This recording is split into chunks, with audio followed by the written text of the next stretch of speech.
হাসির রাজা, জ্ঞানের রাজা, রসিক রাজা।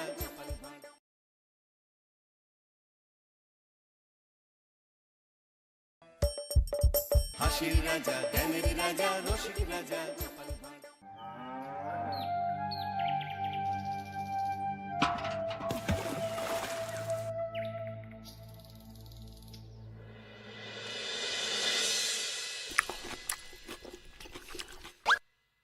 কি জল নেই? জল শেষ হয়ে গেল নাকি? এই জানো তো, গ্রামের সব জলাশয়ের জলস্তর না নেমে গেছে, পুকুরও শুকিয়ে গেছে, কুয়োতে জল অনেক নিচে চলে গেছে। কি যে হবে কে জানে। এই বছর তো বৃষ্টি হয়েছে কম, তার উপর মানুষজন জল ব্যবহারের চেয়ে নষ্ট করে বেশি। দেখি মহারাজকে বলতে হবে।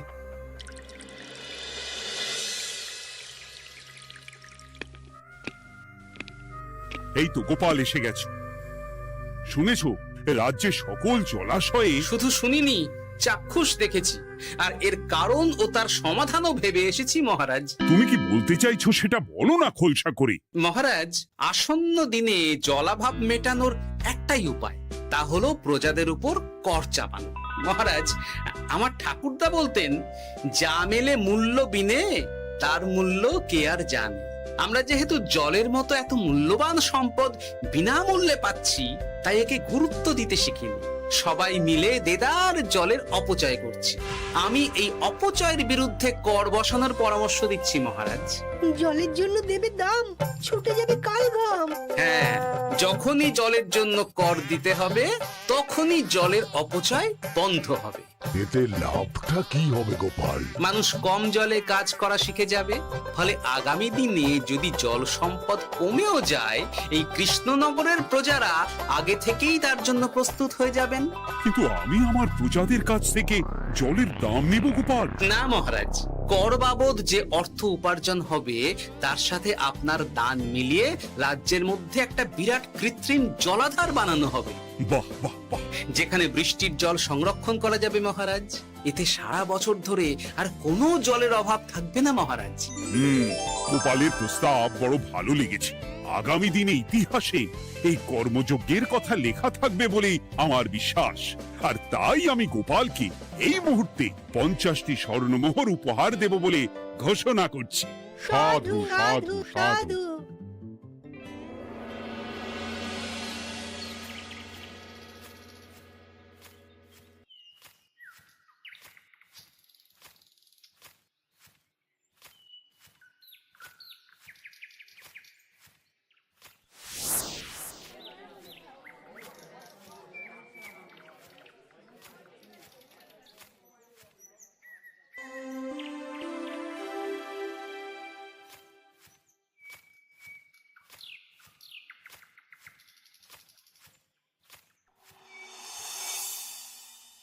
মানে আমার এই এতটুকু স্বাদ তুমি পূর্ণ করবে না? আমি কি নিজের জন্য চেয়েছি নাকি? সবই তো পাবে তোমার মেয়ে আর জামাই। হ্যাঁ, সে বুঝেছে গিন্নি, তাই বলে এতগুলো মুদ্রা আমি খরচ করতে পারবো না। পারবে না? আমি তাঁতির বাড়ি থেকে মেয়ে জামাইয়ের জন্য কয়েকটা শাড়ি আর ভালো পাঞ্জাবি কিনে একটু পাঠাবো। কিন্তু এখন আমার কাছে অত মুদ্রা নেই গিন্নি, পরে পেলে আমি ঠিক তোমার স্বাদ পূরণ করব। আবার বাজে কথা বলার জায়গা পাও না তুমি। এতক্ষণ কোথায় ছিলে গো? আমি বেলায় নদীর পাড়ে গিয়েছিলাম, তখন কমলা আমাকে বলল তোমায় নাকি দেখেছে। কি দেখেছি?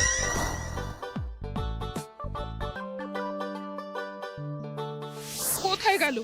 এত বড় মুদ্রার থলে কি হাওয়াতে উবে গেল নাকি? এই রে, এ তো মহা ঝামেলা। কখন কি যে গিন্নিকে খবর দিচ্ছে সেটা টেরও পাইনি।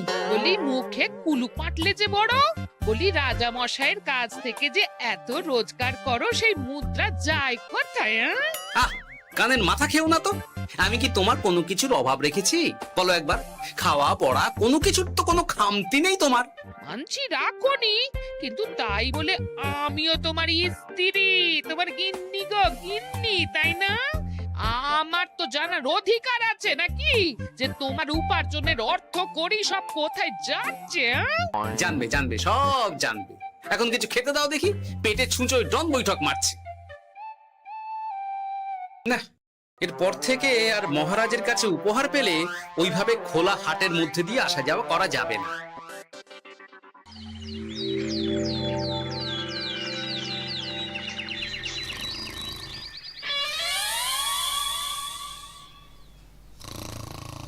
তোমার আর কোনো চিন্তা নেই গোপাল, আমি তোমার মাসোহারা তো বাড়িয়ে দিলাম, সঙ্গে প্রত্যেক দিন তুমি 10 মোহর করে পারিতোষিক পাবে। এই নাও।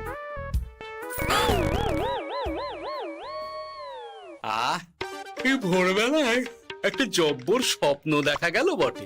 এই স্বপ্ন খুলে গেলে আর কোনো চিন্তা নেই। গিন্নি, ও গিন্নি, বলি গেলে কোথায়? গিন্নি, সারা নেই? ও গিন্নি, রাগ করলে নাকি গো? আরে এসো এসো, এমন একটা স্বপ্ন দেখেছি না যে তোমার আর কোনো চিন্তা থাকবে না গিন্নি। মোহর আর মুদ্রা একেবারে ঝরে পড়বে গো।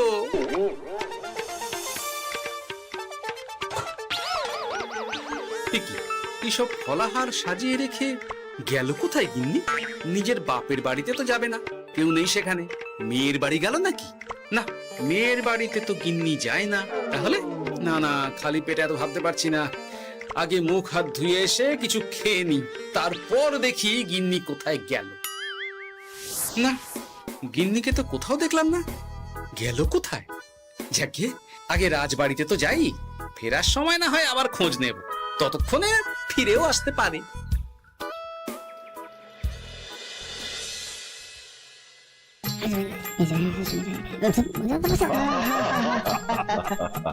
বাহ বাহ বাহ, একেই বোধহয় বলে সঙ্গগুণ।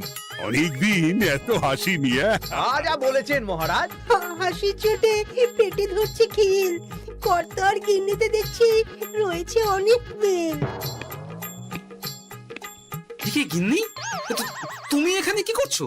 একই গোপাল, তুমি রাজসভায় এলে যে বড়। তুমি নাকি রাজসভার কাজ থেকে অবসর নিতে চেয়েছো? হ্যাঁ, এই কথা কে বললো মহারাজ? এই তো উনি বললেন। বলি আমি আবার কি করব? তুমি আমায় একটা কাজ দিলে আর সেটা আমি করব না বলো? আমি তোমায় কাজ দিলাম? কি কাজ? বাবা গোপাল, তুমি কি আকাশ থেকে পড়লে নাকি? তুমি তো তোমার গিন্নিকে বলে পাঠিয়েছো যে তুমি আর রাজসভার কাজে যোগ দিতে চাও না। তোমার নাকি আর কাজে মতি নেই, তুমি বিশ্রাম চাও। এই রে, গিন্নি দেখি ভয়ঙ্কর চাল দিয়েছে। আমার নামে রাজসভায় এসে এইসব বলেছে। তাই কথা ঠিকই গোপাল, যে তোমার অবসর গ্রহণের কথা শুনে আমি বিশেষ মনমরা হয়ে পড়েছিলাম। কিন্তু তোমার গিন্নি যেভাবে রাজসভায় হাসি মজা হুল্লোড় পরিবেশন করছে, তাতে আমার মনে হচ্ছে এ সাপে বর হয়েছে। এই বেলা যদি গোপালকে কায়দা করে রাজসভা থেকে তাড়ানো যায়, তাহলে আমার পথ থেকে বিরাট বড় একটা কাঁটা উপড়ে ফেলা যাবে। গোপাল গিন্নি সবার মধ্যে বিলিয়েছেন হাসি, তার জন্য রাজামশাই হয়েছেন ভারী খুশি। হ্যাঁ গোপাল, তাই আমি ঠিক করেছি তোমার স্থানে আমি তোমার গিন্নিকেই বহাল করব। হ্যাঁ, তোমার সঙ্গে ঘর সংসার করে ওর বুদ্ধি বেশ খোলতাই হয়েছে, সেটা বোঝাই যাচ্ছে। এছাড়াও আমাদের অনেক পরামর্শ দিয়ে সাহায্যও করতে পারবে। তাছাড়া উনি মহিলা বলে অন্দরমহলেও যেতে পারবেন, রানীমাও খুশি হবেন বলেই তো আমার বিশ্বাস। কি গোপাল গিন্নি, তোমার এই কাজ করতে কোনো আপত্তি নেই তো? আপত্তি কেন থাকবে মহারাজ? আমি ধন্য আপনি আমায় এত বড় সম্মান দিচ্ছেন বলে। এ তুমি আমার কত বড় সর্বনাশ করলে গিন্নি। তুমি কিনা শেষে আমার চাকরিটাই খেলে। এটা গোপালের জন্য বড় ভালো হলো, তাই না? কোনো কাজ করতে হবে না, কিন্তু রোজগার আগের মতোই থাকবে। অবসর আর উপার্জন একসাথে। না হে গোপাল, তুমি আর এখানে কাঁচু মাচু মুখে দাঁড়িয়ে না থেকে নিজের বিশ্রামে ব্যাঘাত ঘটিও না। আমাকে সবার কাজ শুরু করতে দাও। যথা আজ্ঞা মহারাজ।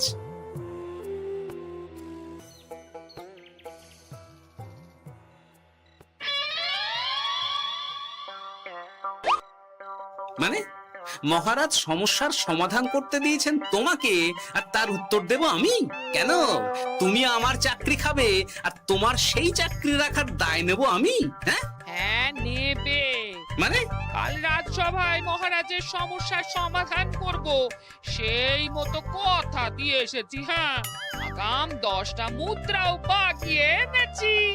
তার থেকে তোমায় একটা মুদ্রা দিলাম। এখন মানে আমাকে উত্তর বলে দেবে, না হলে আমি। কেন দেব? আমি পাবো একটা মুদ্রা আর তুমি আমার কাছে উত্তর জেনে নিয়ে সেটাই বলে পাবে 9 মুদ্রা। কিছুতেই না। বলবে না? না। তাহলে ভালো করে শুনে রাখো, আজ থেকে ঘরের উনুনে হাঁড়ি চড়বে না। চাকরি তো খুইয়েইছো, এবার না খেয়ে প্রাণটা খোয়ানোর জন্য তৈরি হয়ে যাও। হ্যাঁ। ওরে বাবা, এমন কথা কেন বলছো গো গিন্নি? তুমি তো জানো যে খিদে একদম সহ্য করতে পারি না। এখন যদি তুমি এইসব বলো তাহলে আমার রক্ষে নেই গো। বেশ, তাহলে আমি যা জানতে চাইছি শ্বশুর শ্বশুর করে বলে ফেলো দেখি। এ আমি কি শাঁখের করাতে পড়লাম রে বাবা। ঠাকুর, এত দুর্ভোগ লেখা ছিল, ঘরে বাইরে সব জায়গায় এত হেনস্থা যে সহ্য করা যায় না ঠাকুর।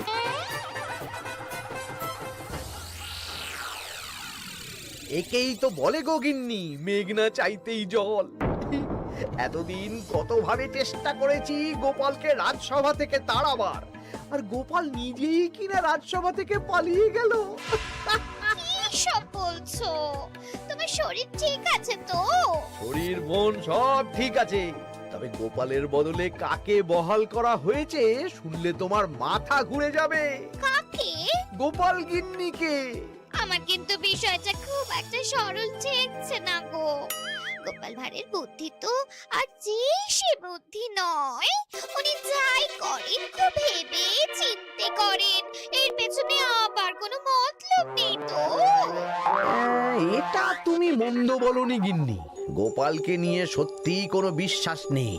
ও কখন কি ঘোট পাকাচ্ছে বলা যায় না। আমাকেও সাবধানে থাকতে হবে। দেখতে হবে যে গোপাল আসলে কি চাল চালতে চাইছে।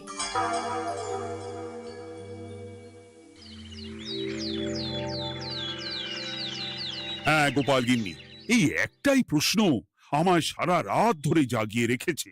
মানুষ মরে ভূত হয়, ভূত কি মরে? তাহলে ভূত মরলে কি হয়? মানে মহারাজ, এই প্রশ্নের উত্তর আমার আজকে দিতে ইচ্ছে করছে না। হ্যাঁ, আমি না হয় আপনাকে আগামীকাল এই প্রশ্নের উত্তর দেব, ঠিক আছে? হ্যাঁ, গাছ থেকে পড়ে গেলে জাপটে ধরে ডালকে। আজকের প্রশ্নের উত্তর উনি দেবেন কালকে। না হে গোপাল গিন্নি, তা হয় না। এই প্রশ্ন আমাকে সারা রাত বিচলিত করেছে। আবার যদি আজকেও এই প্রশ্নের উত্তর না পাই তাহলে তো আবার একটা নিদ্রাহীন রাত আমাকে কাটাতে হবে। মানে আমি বলছিলাম কি মহারাজ, গোপাল গিন্নি তো সদ্য এই কাজে বহাল হয়েছে, তাই তাকে তো একটু সময় দেওয়া দরকার নাকি? কিন্তু প্রশ্নের উত্তর না পেলে যদি মহারাজের শরীর খারাপ হয় তার দায় কে নেবে মন্ত্রী মশাই? এই রে, এখন আমি কি করব? এ তো মহা বিপদে পড়লাম দেখছি। আচ্ছা মহারাজ, ঠিক আছে ঠিক আছে, আমি এই প্রশ্নের উত্তর দেব, কিন্তু আমার না একটু সমস্যা আছে। খোলা হাওয়াতে গিয়ে না দাঁড়ালে আমার ঠিক মাথা খোলে না, তাই বলছিলাম। তাই না হয় যাও, হাওয়া খেয়ে এসে মাথাটা খোলতাই করে নাও, কিন্তু এই প্রশ্নের উত্তর আমাকে আজকেই দিতে হবে। হ্যাঁ, উফ, এই যে কি সমস্যা! সারাদিন ঘরে বসে থেকে থেকে তো আমার সারা গায়ে বাদ ধরে গেল। সেই সকাল বেলা আমাকে ফলাহার করিয়ে দিয়ে গিন্নি তো চলে গেছে রাজবাড়িতে চাকরি করতে। এদিকে আমার যে পেটে কিচ্ছুটি নেই, তার কি হবে? মহারাজ দোকানে গিয়ে যে ভালো মন্দ খাবো তারও উপায় নেই। তাহলেই তো কাঁড়ি কাঁড়ি খরচা। না, একবার দেখি তো উনুন ধরিয়ে অন্তত ভাতটা চাপাতে পারি কিনা। তাহলে গিন্নির ওই হাঁড়ি না চড়ার হুমকির হাত থেকে অন্তত বাঁচা যাবে।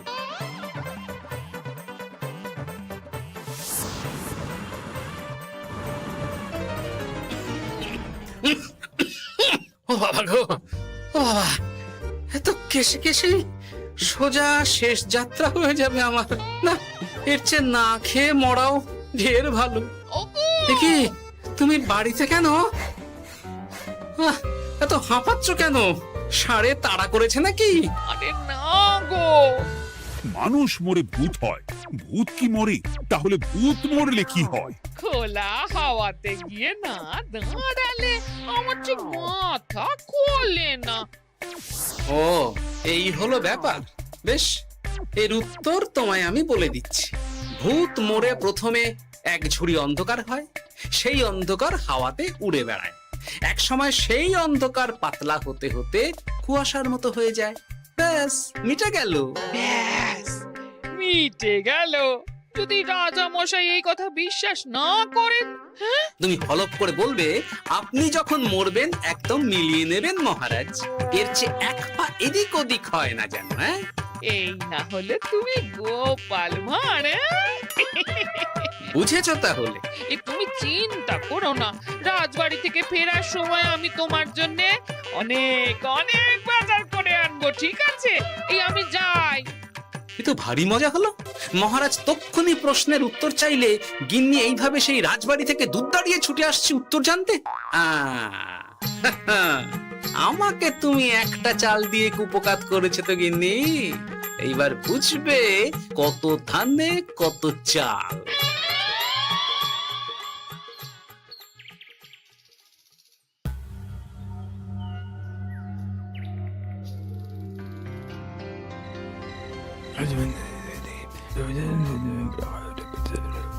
বুঝেছিস তো তোর কাজটা? খুব বুঝেছি গোপাল দাদা। নেই, এবার লেগে পড় দেখি।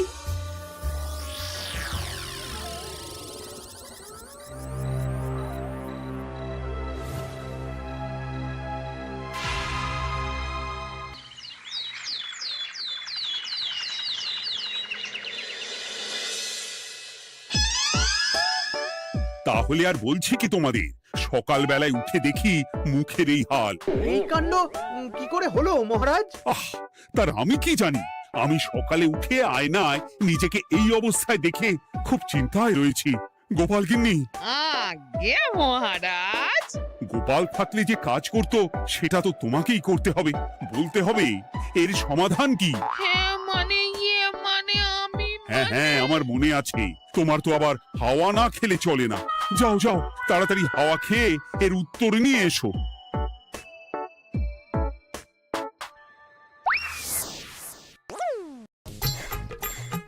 এই জন্য তুমি এত দূর ছুটে এলে গিন্নি? মহারাজকে বলবে যে তিনি যেন আজ রাতে চাদরটা মুখে ভালো করে মুড়িয়ে ঘুমোন, তাহলেই মিটে যাবে। এই রং চলে যাবে আর নতুন করে কিছু হবেও না। ও মা, বলি এত সোজা সমাধান? তা নয় তো কি?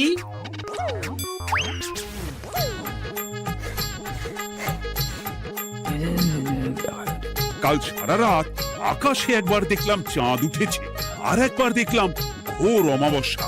এর কারণ কি? একই রাতে দুই তিথি হয় কি করে? মানে আর একটা সমস্যা। হ্যাঁ, এটা আগে বললেই তো হতো মহারাজ।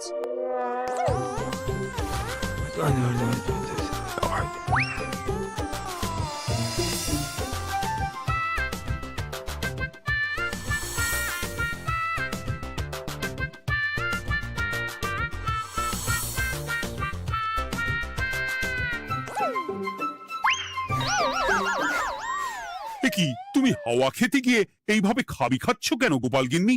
এর কারণ আমি জানি মহারাজ। সে কি কাণ্ড! তুমি কি করে জানলে? গোপাল গিন্নি মোটেও হাওয়া খেতে যায়নি মহারাজ, সে গেছিল নিজের বাড়িতে গোপালের কাছে আপনার বলা প্রশ্নের উত্তর জেনে আসতে। মানে গোপাল গিন্নি তার মানে আমাকে ঠকিয়েছে? তা জানি না মহারাজ, তবে আমার মনে হয় এর পেছনে গোপালের কোনো গভীর ষড়যন্ত্র আছে। না হলে সে এমনটা করবে কেন? আর এক রাতেই আপনার সাথে এতগুলো অদ্ভুত ঘটনা পর পর ঘটবে কেন? বটে, এক্ষুনি গোপালকে ডেকে আনো।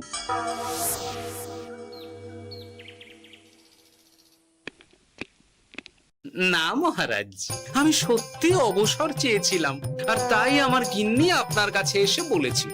ওর কোনো দোষ নেই মহারাজ।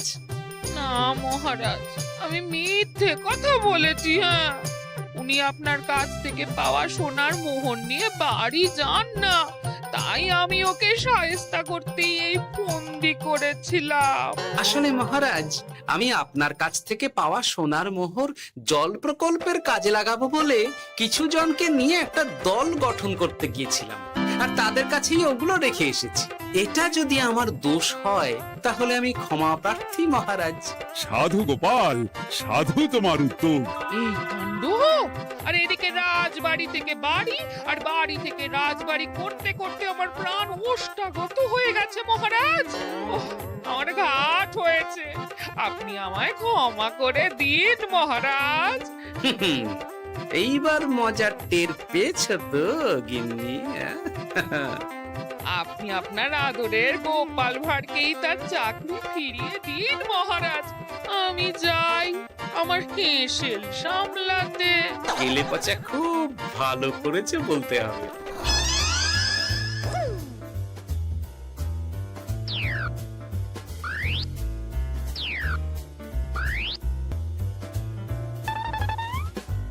তবে মহারাজ, অমাবস্যা পূর্ণিমা সব আমার বুদ্ধিতেই কেলেপচা করেছিল।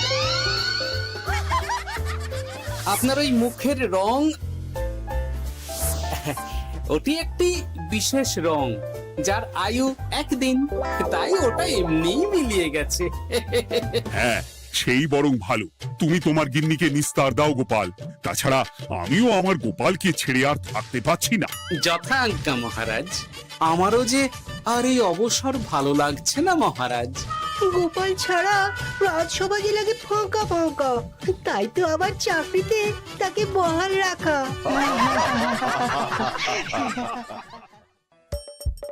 হাসির রাজা জ্ঞানের রাজা রসিক রাজা গোপাল